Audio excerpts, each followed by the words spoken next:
जय श्री राम। ओम नमो भगवते वासुदेवाय। प्रिय धर्म प्रेमी बंधुओं, इस वर्ष 10 और 11 जून को निर्जला एकादशी का पवित्र पावन व्रत उपवास आ रहा है। हे धर्म प्रेमी बंधुओं, इस व्रत को आप सभी ने बड़ी श्रद्धा से, प्रेम से, भक्ति भावना से करना है। 10 जून को एकादशी दसवीं विदा मानी जाएगी और हमारे धर्म शास्त्रों में धर्म सिंधु कार ने ये स्पष्ट कहा है कि दसवीं विदा एकादशी स्मार्त कर्म गृहस्थी लोगों के लिए अवश्य करनी चाहिए।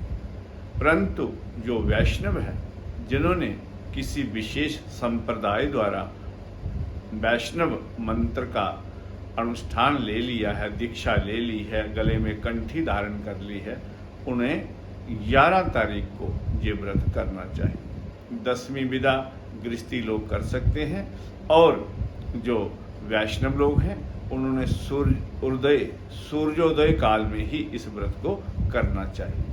इसलिए 11 तारीख को वैष्णव लोग इसका व्रत करें। जय श्री राम। धर्म प्रेमी बंधुओं, निर्जला एकादशी का अर्थ क्या है? निर्जल अर्थात बिना जल के जो व्रत किया जाए उसे निर्जला एकादशी का व्रत कहते हैं। इस दिन 24 घंटे जब सूर्य उदय होगा तब से आपने जल नहीं पीना है और दूसरे दिन जब सूर्य उदय हो किसी को जल का दान करके, जल पिला करके फिर आपने जल पीना है। इसे इसलिए निर्जला एकादशी का व्रत कहते हैं। एक समय की बात है, भगवान श्री कृष्ण बैठे थे।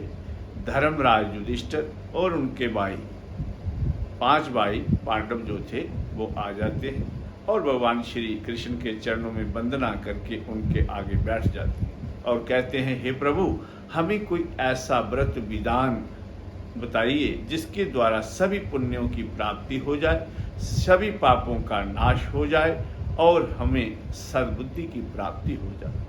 तब भगवान श्री कृष्ण कहने लगे, हे पांडव सुनो, हे धर्मराज युधिष्ठिर सुनो, इस धरती पर एक ही व्रत हमारे ऋषियों मुनियों ने, ईश्वर ने हमें बताया है जिसके द्वारा सभी पापों का नाश अति शीघ्र हो जाता है। कैसे? जैसे रुई के बड़े ढेर को थोड़ी सी अग्नि लग जाए तो 1 मिनट में सारा जो रुई का ढेर है वो राख बन जाएगा जलकर। ऐसे ही एकादशी का व्रत हमारे सभी पापों का अति शीघ्र नाश कर देता है। इसलिए हे धर्म प्रेमी बंधुओं, ये एकादशी, निर्जला एकादशी का व्रत सभी को करना चाहिए। भगवान श्री कृष्ण की ये बात सुनकर सभी पांडव बड़े खुश हुए, लेकिन भीमसेन कहने लगे, हे प्रभु, मैं ये व्रत कैसे करूंगा? मुझे बहुत भूख लगती है, मैं बिना अन्न जल के रह नहीं सकता, मुझे बड़ी भूख लगती है, इसलिए मैं एकादशी का पूरे वर्ष व्रत नहीं कर सकता। एक वर्ष में 24 एकादशियों के व्रत आते हैं और जब मल मास, पुरुषोत्तम मास की एकादशियों को जोड़ दिए जाए तब 26 एकादशियों का व्रत बन जाता है। तो मैं ये व्रत नहीं कर सकता, मुझे भूख प्यास अति सताती है। तब भगवान श्री कृष्ण ने कहा कि तुम एक काम करो, वर्ष में केवल एक व्रत रख लो जिसे निर्जला एकादशी कहते हैं। ये व्रत करने से ही तुम्हें बाकी सभी 26 एकादशियों का जो फल है, पुण्य है, वो प्राप्त हो जाएगा। तब भीमसेन कहने लगे, अच्छा है हे प्रभु, आपकी कृपा से, आपकी दया से मैं ये व्रत करूंगा। तब भीमसेन ने ये व्रत किया और इस व्रत का विधान क्या है आप सभी जानते हैं।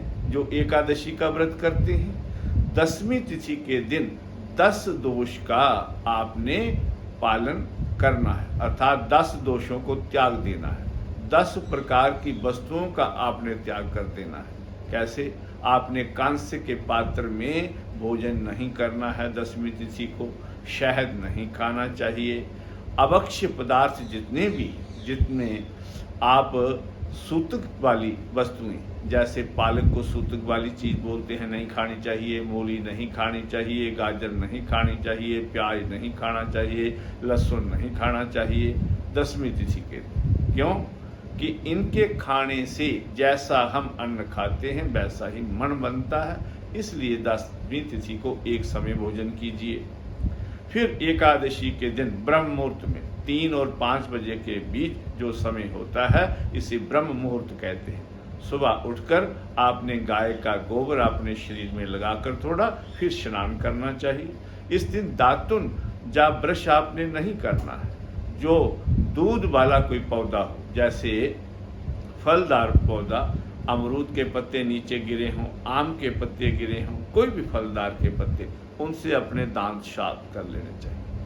12 कुल्ले करने चाहिए ताकि अगर आपने रात का कोई भोजन आपके दांतों में लगा है वो साफ हो जाएगा। उसके बाद नहा धोकर आपने संकल्प करना है भगवान के सामने बैठकर, हे प्रभु मैं ये व्रत करूंगा, मेरी में समर्थता नहीं है, मैं क्रियाहीन हूँ, भक्तिहीन हूँ, शक्तिहीन हूँ, आपकी कृपा से ये व्रत पूरा हो जाए। इसलिए आपने इस व्रत को करना है। और कैसे करना है? भगवान का जाप करते हुए ओम नमो भगवते वासुदेवाय महामंत्र का आपने जाप करना है। जब जे आप संकल्प करेंगे, व्रत करेंगे और भगवान शालीग्राम का आपके घर में वास है, जहाँ आपने कोई लक्ष्मी नारायण जी की मूर्ति रखी है, कोई फोटो रखा है, उन्हें पुष्पमाला तुलसी दल अर्पण करें।